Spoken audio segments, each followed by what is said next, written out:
Global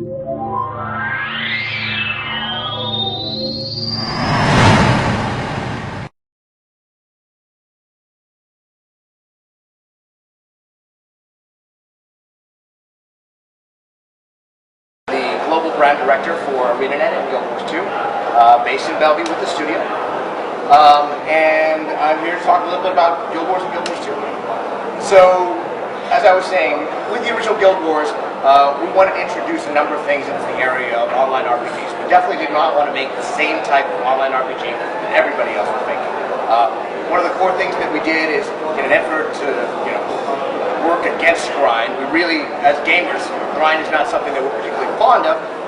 We set our level cap especially low. We actually set it to 20. Interestingly enough, while that definitely addressed the issue of having a low grind game, one of the things we got back from our players at the time was, you know what, we actually like seeing the numbers go up. We actually like the idea of having more levels.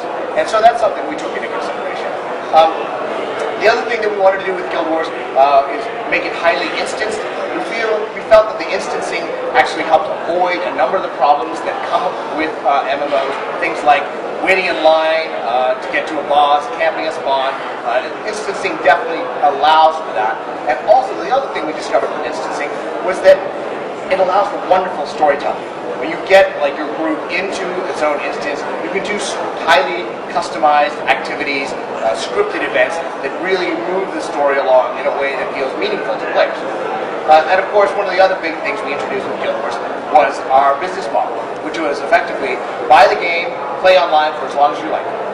And we really do feel that that is in large part responsible for the millions of players that we now have in both North America and Europe who love Guild Wars. At last count, we sold over 6.5 million units, and I believe at this point the majority of those are in Europe, and Germany is a large part of that.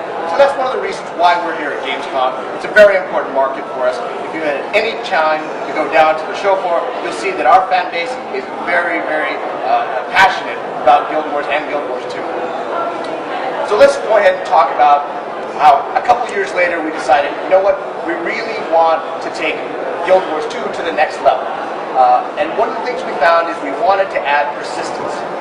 One of the things that we found is while instancing was a great way to deliver certain types of gameplay, the one thing that persistence adds in a game like Guild Wars 2 is it adds that social glue. You're out in the world, somebody who you had no idea who's out there can come and help you. And we love creating those kind of social moments. Also, when the world's persistent, you see the same people again and again, and there is very much the illusion of the shared world becomes complete. And so we said, you know what, we do definitely want to add persistence to Guild Wars 2 and definitely put an end to the old question, well, is Guild Wars an MMO or not? Technically, if the way you define an MMO is there large persistent spaces, then the answer is absolutely. Guild Wars 2 is an MMO. But in many ways, we do away with what we consider to be the baggage of a lot of other MMOs, game types. We wanted to work in three very specific areas. One, which we'll go into a lot of detail, is personal story. Just like in Guild Wars 1, we knew that the instancing technology was a great way to deliver a personal story. And so we said, we can take everything we learned about instancing and storytelling in Guild Wars 1 and really blow it out in Guild Wars 2. Really make people feel like their choices, decisions have impact on them, have impact on the people around you, have impact on your immediate environment. So that's really the emphasis of personal story that we'll talk about in a second. The other is, I've already talked about these large persistent spaces and how they allow for these great social experiences between players of a shared world. But we did find that the way a lot of quest content, which is the majority of how content gets delivered in MMOs, they were actually fundamentally anti-social. If you've ever been on a quest and there's somebody else on the same quest in the same area, a lot of times you're actually competing for resources. You're competing for mobs, you're competing for trophies, and we were like, this is really actually very counterproductive. We want to create game content that encourages people to work together. We want to create these dynamic events that make the world feel alive and not repetitive.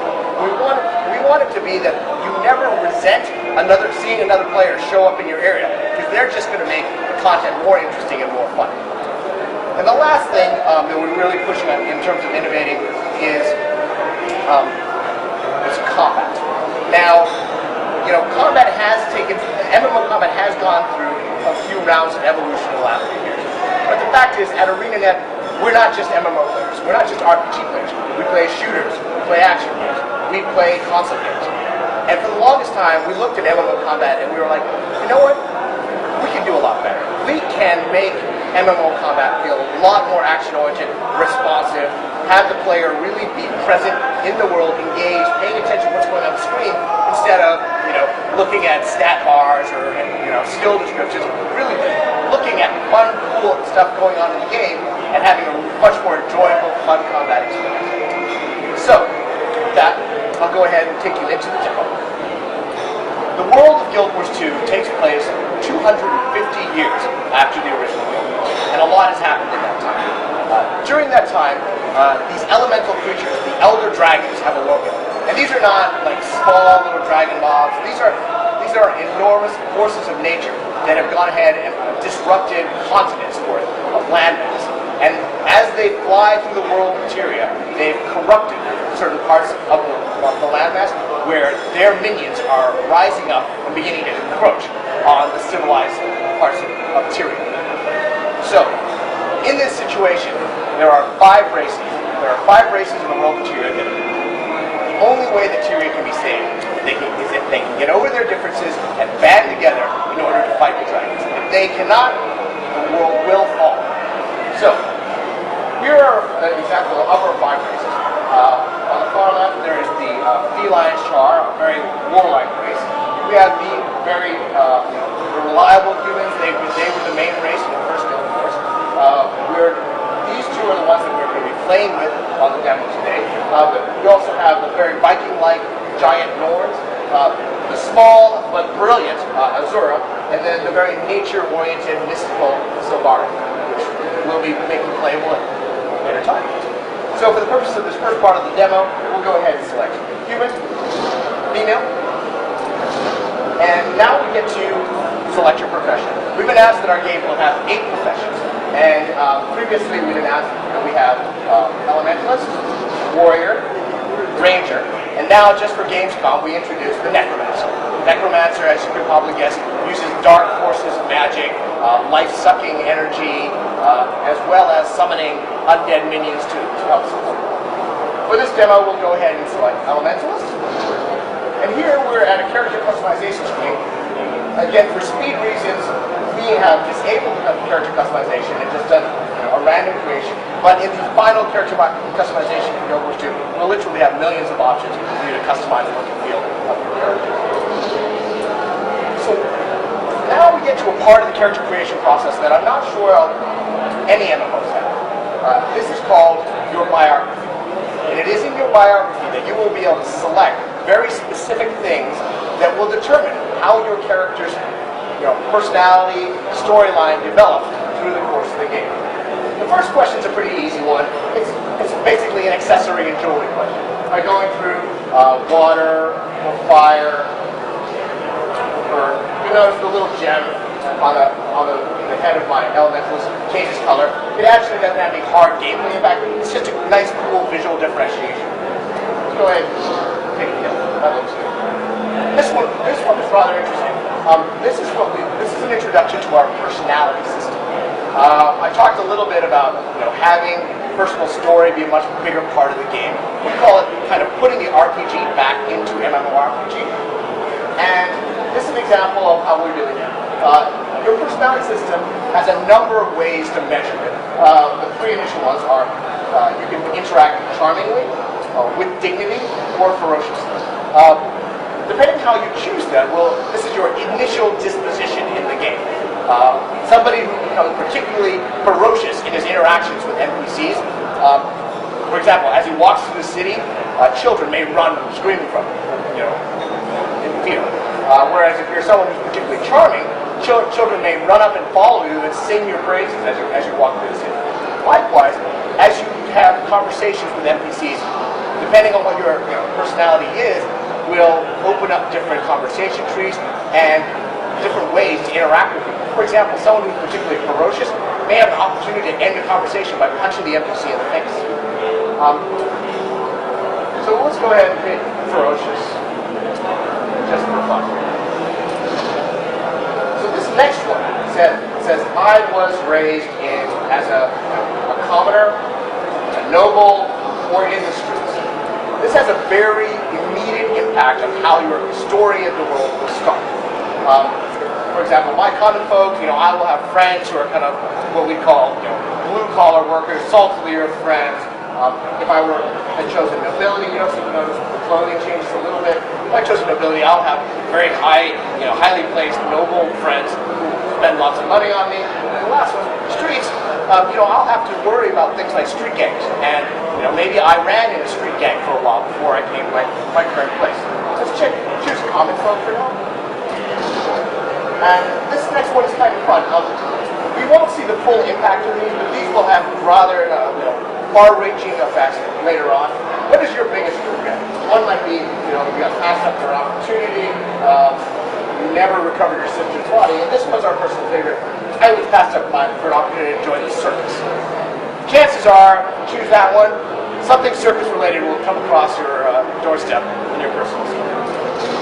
This last one is you choose which human god is, as you're most affiliated with, and this will also drastically alter how your personal story plays out. Now, what I just showed you, all those things, are very specific to the humans.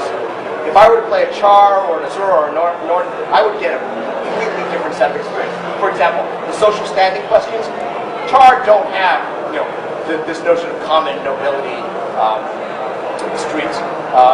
They may be asked, which legion are you affiliated with? So again, from terms of customizing your personal story, replayability, you'll have a lot of different options if you decide, personal story is the way you want to progress through the game. So go ahead, let's see what happens here is this is a couple of paragraphs, we've summarized all the choices that you've made. This is effectively the beginning of your biography. This is the beginning of your story.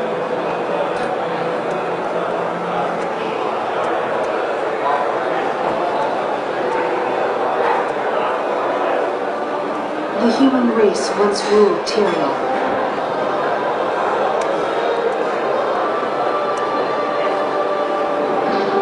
So what you see here Now we struggle to hold our ground. is the painterly, hand-drawn, illustrated concept art that we're famous for integrating these into our cinematics Not surrender. to give this feel of Some grandeur. nations have fallen. Only Chrys still stands.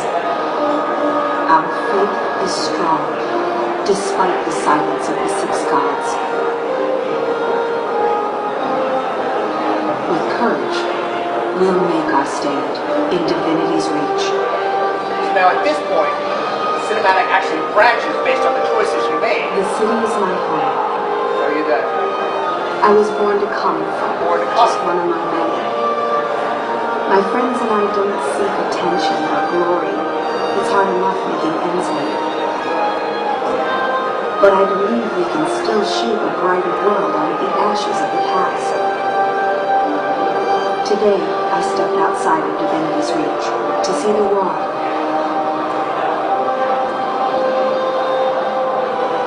But when I arrived in Shane, the town was under siege by centaurs.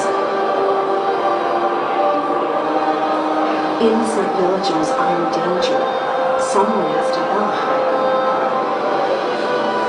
You'll see here we actually integrate your character into the cinematic. I have to fight. I have to make a stand. This is my story.